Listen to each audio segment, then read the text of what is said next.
Саламатсыздарбы, урматтуу кыргыз журтум. Адаттагыдай деп айтсам болобу, же ар дайым деп айтсам болобу.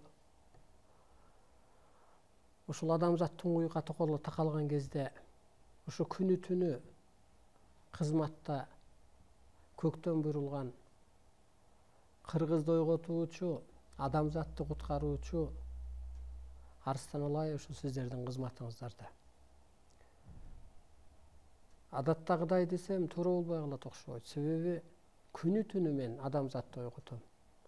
Күнү түнү мисалга сизге түш керип атабы?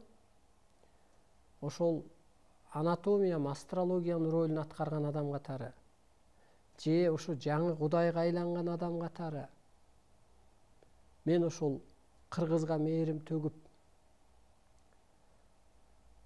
ошол ак адамдарга, карапайым адамдарга мээрим төгүп, эски эволюцияга тарткан адамдарды оюм менен соттоп, диндегисин болобу, бийликтегисин болобу, медиктерди болобу, эволюцияга тарткан адамдарды ошо соттойм.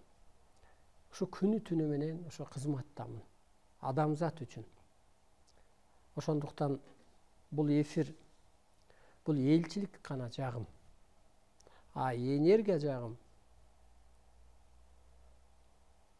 бул энергия доору болуп атпайбы? Энергия өткөргүчкө адам айлам болуп атат. Ошондо энергия бул Кудай, нурдан, же нурнама деп өткөндө китеп окуп бердик го. Анысы кандай? Ошол нур өзү Кудай. Нур энергия бул арбай. Мисалга мына ошонун ролун адам аткарыш керек болуп атат. Же болбосо асмандагы биз Кудай деп күткөн күчтөр жоюлду десек болот да. Тетирсинчи адамдын башына, тетирсинчи ошо кыргыздын, улуу кыргыздын башына күн түштү.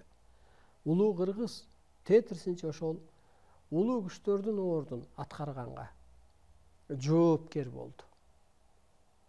Ошондуктан кыргыз дүйнөгө бийлик жүргүзүп атат. Кыргыз дүйнөнү бүгүнкү күндө бийлеп атат. Эмнеси менен? Улуу түшүнүгү менен, улуу касиет энергиясы менен, унчукпастыгы менен дүйнөнү бийлеп атат бүгүнкү күндө. Мисалы Арыстан Алай анын тобу талкуу менен, талкуу болсо толкун кетип атат дүйнөгө. Мына урматтуу улуу журтум. Ошондуктан бул элчилик жагыбыз гана ушу 1 саат сүйлөп